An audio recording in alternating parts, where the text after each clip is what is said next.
The three factors most beginner and intermediate guitar players are not considering in their playing, which is stagnating them, are application, theory, and pressure. But just knowing that doesn't solve the problem. Let's go through them individually to figure out how we can maximize them to get the most out of it. The first factor we have to consider is application. Application has to do with how many songs you can play off the top of your head at any given moment in time.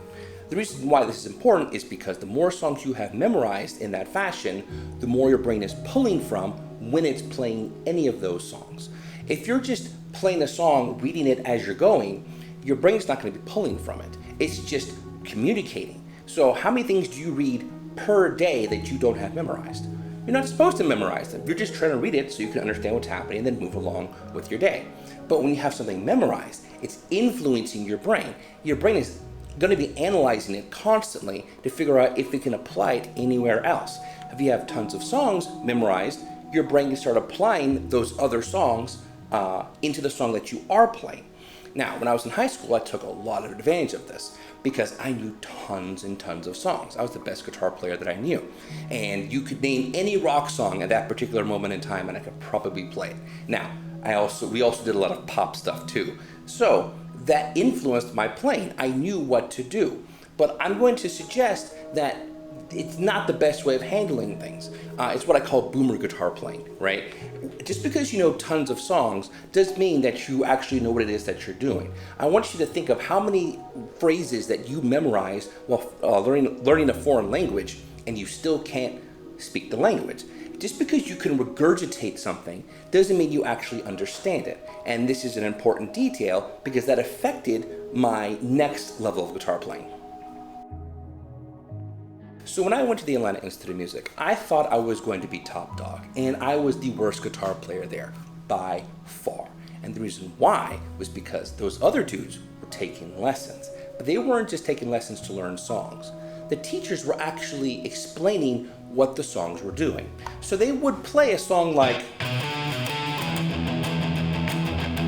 something like that, or right? They would play those two songs, but the teacher would explain to them, you're playing a minor pentatonic, and particularly you're playing an E minor pentatonic. It's not just a bunch of notes anymore. It's a particular scale they're playing out of. If you understand the scale, all songs that come out of that scale will become easier to play. When you take a solo, it's going to be easier to solo because you know what those notes are going to sound like. It's not just an abstract idea. It's an application of this theory. Notice how they're going hand in hand. Just learning one side doesn't help. Knowing both sides gets you to express yourself more clearly, more quickly. Now, this leads us to the third factor. This last factor is different for all of us because we're going to be in different playing situations. Pressure is a great way of knowing how well you know something. So if you're in your room by yourself, there's no pressure. Totally fine, just playing because you like to play. But if you're playing in front of 60,000 people and the person paying you a lot of money is expecting you to get it right because they're going to be doing a particular dance move at that particular moment in time, you're going to have to nail it. That's a lot of pressure. Now, I want you to imagine when you're trying to talk to someone and you can't find the word.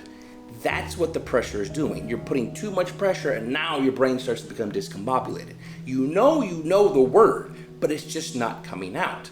That's your brain dealing with the pressure.